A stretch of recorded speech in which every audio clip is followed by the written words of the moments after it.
பிரியமானவர்களே, ஆண்டவராகிய இயேசுவின் நாமத்தினாலே இந்த காலை நேரத்தில் இயேசுவை தினம் பார்ப்போம் என்ற இந்த நிகழ்ச்சியின் மூலமாக உங்களை சந்திப்பதில் மிகுந்த மகிழ்ச்சி அடைகிறேன். எவ்வளவு ஒரு அருமையான ஆண்டவர், அன்புள்ளவர்.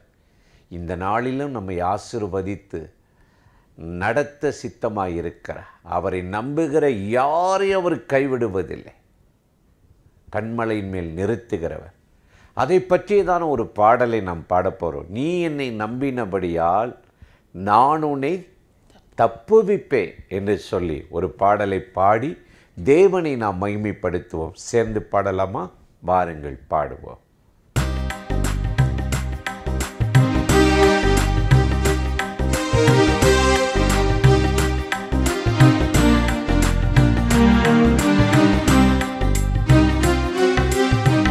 நீ என்னை நம்பினபடியால் நான் உன்னை தப்புவிப்பேன். உன் ஜீவன் அருமையானதால் என்னிடம் கிருபை பெற்றார். உன் ஜீவன் அருமையானதால் என்னிடம் கிருபை பெற்றார். நீ என்னை நம்பினபடியால் நான் உன்னை தப்புவிப்பேன்.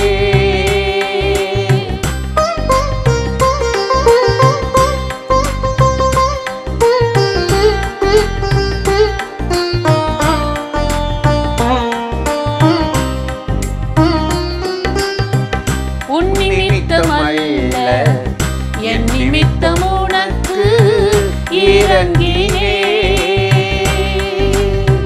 கார்மேகம் களைவது போல் மீறுதல் யாவையும் அகற்றினேன். உன் நிமித்தமல்ல என் நிமித்தம் உனக்கு இறங்கினேன். கார்மேகம் களைவது போல் மீறுதல் யாவையும் அகற்றினேன். முழு இதயத்தோடு என்னிடம் திரும்பிடு. உன்னை நானே மீட்டுக் கொண்டேன். உன்னை நானே மீட்டுக் கொண்டேன். நீ என்னை நம்பினபடியால் நான் உன்னை தப்புவிப்பேன்.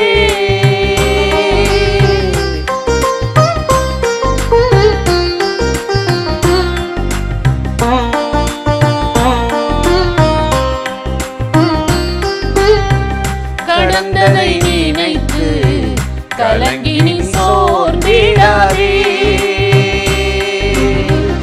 நடந்ததை எண்ணி எண்ணி முடங்கியே போய்விடாதே. கடந்ததை நினைத்து கலங்கி நீ சோர்ந்திடாதே. நடந்ததை எண்ணி எண்ணி முடங்கியே போய்விடாதே. பாலை நீளத்தில் பாறை ஒன்றை அமைப்பே. ஆறுகள் உன் வாழ்வில் தோன்றிட செய்வேன். ஆறுகள் உன் வாழ்வில் தோன்றிட செய்வேன். நீ என்னை நம்பினபடியால் நான் உன்னை தப்புவிப்பேன். என் ஜீவன் அருமையானதா என்னிடம் கிருபை பெற்றார்.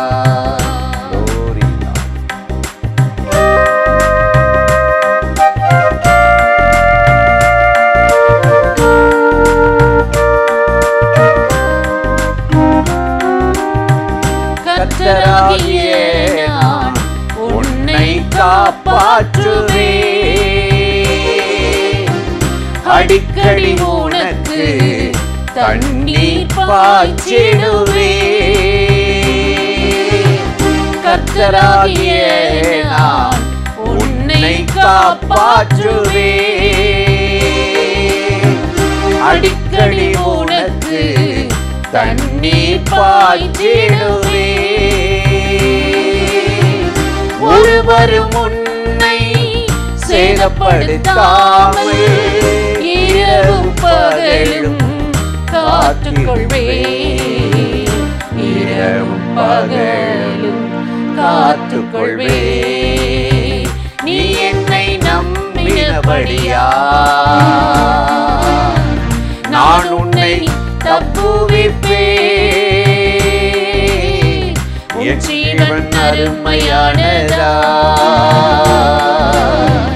என்னிடம் கிருபை பெற்றார். உன் ஜீவன் அருமையானதா,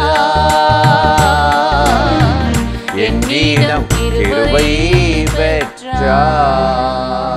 நம்ம ஜீவன் அருமையா இருந்தா அவரிடத்தில் கிருபை, நம்ம வாழ்க்கை நம்முடைய கிரியைகள் அவருக்கு பிரியமா இருந்தா கிருபை மேல் கிருபை பெற்றிடுவோம். கர்த்தர் நல்லவர், கிருபையும் இரக்கமும் நிறைந்தவர். இந்த நாளிலும் கட்டாய் நம்மை ஆசீர்வதித்து இந்த மாதத்தின் முதல் நாளில் அவருடைய சமூகத்தில் வரவும் அவருடைய வாக்குத்தத்தங்களை பெற்றுக்கொள்ளவும் கர்த்தர் நமக்கு ஒரு புதிய மாதத்தை கொடுத்து ஆசீர்வதித்திருக்கிறார். அந்த தேவனை இன்றைக்கு சில வார்த்தைகள் நமக்கு கொடுக்கிற வார்த்தைகளை பார்த்து நாம் அதை தியானித்து ஜெபிக்க போகிறோம்.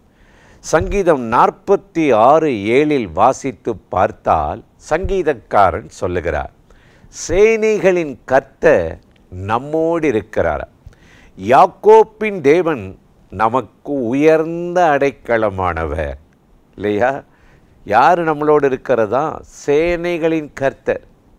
இன்றைக்கி அநேகருடைய நெருடல் மனவியாகுலம், எனக்கு அது இல்லை, பொருள் இல்லை, வேலை இல்லை, வருமானம் இல்லை, தொழில் இல்லை, பலன் இல்லை, சமாதானம் இல்லை, இல்லை இல்லை இல்லை.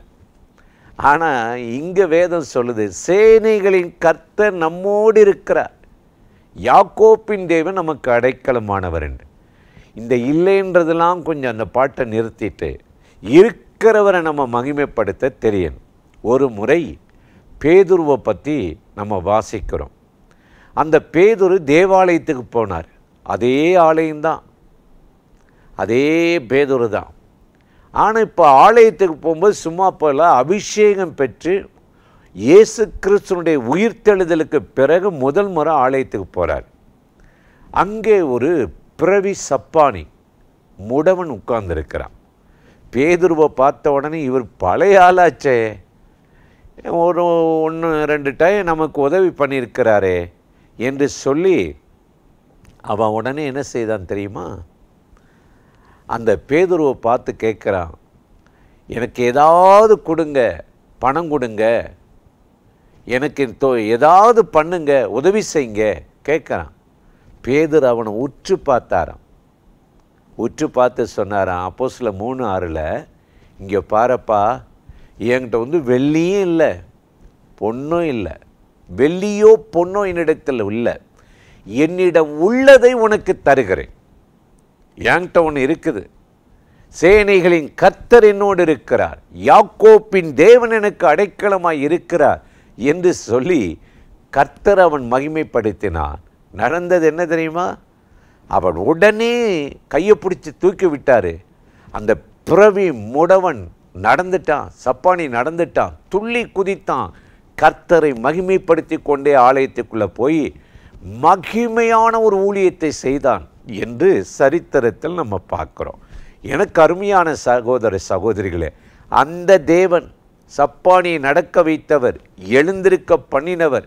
இன்றைக்கி வெள்ளி இல்லாமல் இருக்கலாம், பொண்ணு இல்லாமல் இருக்கலாம், வருமானம் இல்லாமல் இருக்கலாம், தொழில் இல்லாமல் இருக்கலாம், சேனைகளின் கர்த்தர் நம்மோடு இருக்கிறார் என்று கர்த்தருடைய வேதம் நமக்கு மிக அருமையை சொல்லுகிறது.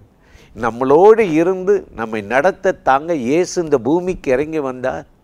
அவர் வானத்திலே இருந்து மனம் திரும்புகிறீங்களா இல்லை உங்களுக்கு தண்டனை கொடுக்குவான்னு கேட்டிருக்கலாம். அது இல்லை, மனித அவதாரம் எடுத்து இம்மானுவேலரை இறங்கி வந்தாராம். எதுக்கு? நம்மையே அவருடைய ஆலயமாக மாற்ற. நம்ம ஆலயம் எதை வைக்கிறோம்? பெரிய பெரிய ஊசி கோபுரம், பெரிய பெரிய ஆலயம். அவங்க 5 கோடிக்கா, நாங்கள் 10 கோடி கட்டுறோம், ஃபண்டெல்லாம் பிடிச்சிருவோம், பிரிச்சிருவோம். நம்ம என்ன சலித்து போனவங்களா? என்று சொல்லி நான் சொல்ல, மனிதனின் கைகளினால் கட்டப்பட்ட ஆலயத்தில் குடியிருப்பதில்லை, அங்கே கூடி ஆராதிக்கிறதுக்கு நம்ம போகிறோம். ஆனால் ஆண்டவராகிய இயேசு இம்மானுவேல் என்ற பெயரோடு இறங்கி வந்தார். எதுக்கு? நம்மோடு தங்கி நம்மை ஆலயமாய் மாற்ற அவர் இறங்கி வந்தார். நீ போகும் இடமெல்லாம் உன்னோடு இருக்கத்தான் வந்தார்.